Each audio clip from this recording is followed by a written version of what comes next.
because then you're always going to be seeing those opportunities. Yep. Yep. It's gonna come to you a lot easier, man. You put yourself in a good position, a good mind frame, man. Only good things can happen, man. And it's easy for you to push out the negative. Cause it's like I was watching, I'm pretty sure it was you where you were like, look in the room and tell me everything Yeah. Yeah, and it's like that. Like, It's exactly the same thing. you know what I'm saying? The negative, you'll be able to spot it so easily. Yeah. That it won't even get close to you, man, because you'll be able to, work around it. Man, that's a fact. That's why it's very important what you decide to focus on. And that's why I feel like when I wake up in the morning, I program myself with my day, with positivity, with the positive affirmations, with the gratitude, with reading something positive and putting wisdom into my brain. Okay, you can say what you want about it, but at the end of the day, what I'm doing is I'm telling my brain what to focus on. And that's nothing but success, positivity, and happiness, right? So I go out into my day, that's all I'm going to see because I just programmed the start of my day with those things. 100%, man. We know for a fact they have a core cult following. Yeah, They're starting to make the transition too. So yeah, I'm gonna tap you in with some people to get you out there, man, because I like what you're doing. You're talking about positive things. You're talking about helping people, and it's one of the best spaces to be in when you can help people. And what happens when you help people? You reteach yourself. So you're by you helping people, you're doing them a favor, but you're doing yourself a favor because you're relearning and identifying and cleaning up what your ideology is about stuff. 100%, man. I couldn't have said that better myself. So, episode 3, Primetime CEO Podcast, Game God Goldie. Best guest on ass so far. And look, it wasn't free for me to sit here and take an hour or two from his day. All this equipment isn't free. So, like the video, comment, show love, man, so I can keep doing that. I can keep bringing successful people to y'all through my channel. So, episode 3 out. I appreciate you having me on. Appreciate it, man. Because that's something, honestly, I'll be vulnerable. That's something that I struggle with. Like, I don't love being alone, but I don't have a problem with it. But what are some tips or some advice you would give to people that really need to be alone to work on themselves, or just, Yeah, man, for me, I lived in a lifestyle where I had multiple people around me for a regular basis, so I couldn't wait to get by myself. So I covet my alone time. But I would say, it all starts with self-love. And if you love yourself, you'll be okay being by yourself. I mean, people don't like to be by themselves. The same reason people have a bunch of vices, the same reason people watch TV and scroll mindlessly on social media and do all of these things. It's distraction from our own thoughts. We are running from that voice inside of our head, and that's what everybody is running from. So if you can learn to deal with that, go through the uncomfortableness of hearing that voice, hearing all the things wrong that you need to be doing, really being able to sit with yourself long enough that you overcome that, just think about how powerful you'll be.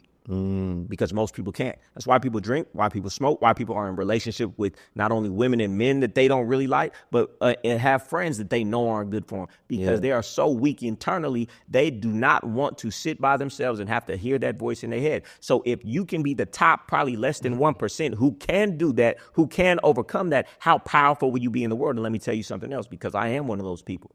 Do you know what happens when you're so happy to be by yourself? When you feel so fulfilled by yourself, you are never alone. Why? Even if I wanted to be alone, it would be so hard, because people are always attracted towards me. Why? Because it's something inside of myself that everybody's missing. Everybody is, and what's inside of me overfloweth. I love myself so much. I'm so self-fulfilled. I'm so fulfilled on the inside that people feel that energy, because that's what everybody's looking for. That's why they drink. That's why they smoke. They find it in a bottle. They find it in sex. They find it in the drugs. They find it in scrolling on Instagram. But they can find it in a person energetically when they see you and when they meet you. They see that you need nothing. And because you need nothing, you'll get everything. And everyone will want to be around you. Women will feel that energy. Men will feel that energy. So it's really just understanding what I just said, the reason you don't want to be alone, overcoming that, understanding you're going to be uncomfortable. Why? You need to hear that voice in your head, because a lot of times it's uncomfortable because you're not doing what you're supposed to be doing in life. And that voice is going to tell you. So guess what? Sit down, listen to it, work in those areas, get better in those areas, learn to control that mind, with meditation and different things. And once you become at peace with being by yourself, loving yourself, knowing yourself, enjoying time with yourself, guess what? You will radiate such energy that everybody's going to want to be around you. And then you can choose not to be by yourself because everybody's going to want to be around you. What advice would you give to someone in their hometown and wants to grow, but moving might not be an option for? There's no reason. There is no reason that moving is not an option. It may be uncomfortable. It may be hard to do, but there's no reason that moving is not an option. And moving, proximity is everything.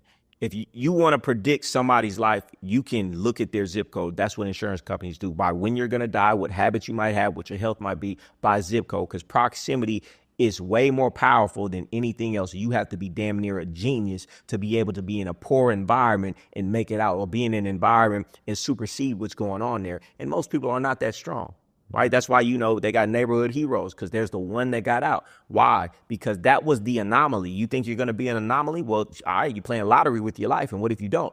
Yeah. I tell people all the time, get the cheapest apartment or even the cheapest rent a room in the best city, in the best zip code in the country. Your life just by proximity will change. That's just how, just do the studies on it. Just trust me. If you want, proximity to success will change your life more than any amount of discipline. Discipline is hard to do, but when your environment carries you, it's going to be very easy to be successful when everybody around you doesn't drink, when everybody around you is going to the gym every day, when everybody around you is talking about business, when everybody around you has a supercar. Then your environment will naturally bring you up. That's the ultimate goal.